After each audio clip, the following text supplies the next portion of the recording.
Hi everybody, this is Karen Abilia and welcome back again sa ating YouTube channel. So for today's video ay sasama ko kayo papuntang Naga City, Cebu. So pupunta kami doon ng boyfriend ko kasi today it's their play day. So manonood sila ng play ng Bonifacio, ang nag-iisang Supremo. Yeah. At yung kanilang cost ng ticket for this year, 2026 is 200 pesos and the location is the complex ng Naga City, Cebu. And nakarating kami doon ng late, so the call time is 5. It's supposedly 5, nandun na sa loob ng complex, but suddenly, napaka talaga ng buhay-buhay namin, hirap. So, dumating kami doon ng mga around 6 p.m. na, and after doon, is siya lang yung nakapasok kasi siya lang yung may ticket at ako wala akong ticket. So, I don't want to spend naman.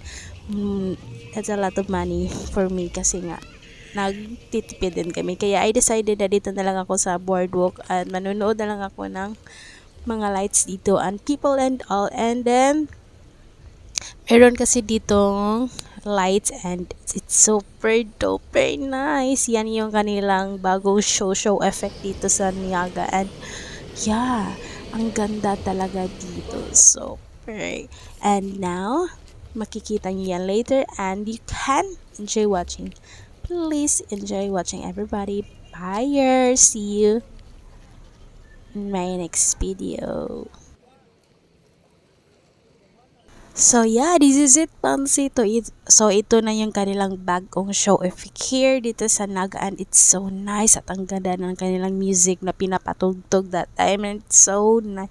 Ang ganda dito mag-date pag during sa Valentine's, this coming Valentine's, ang ganda dito mag-date and afternoon dun sa Naga City is nung pag-uwi namin mga around 9 p.m. is kumain lang kami dito sa Jollibee and afternoon is talking lang kami and then after that is umuwi na kami sa aming bahay.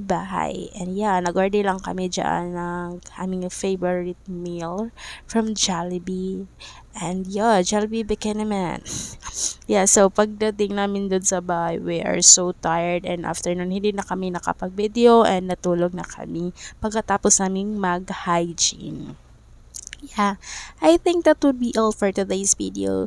Goodbye and thank you everyone. See you on my next video.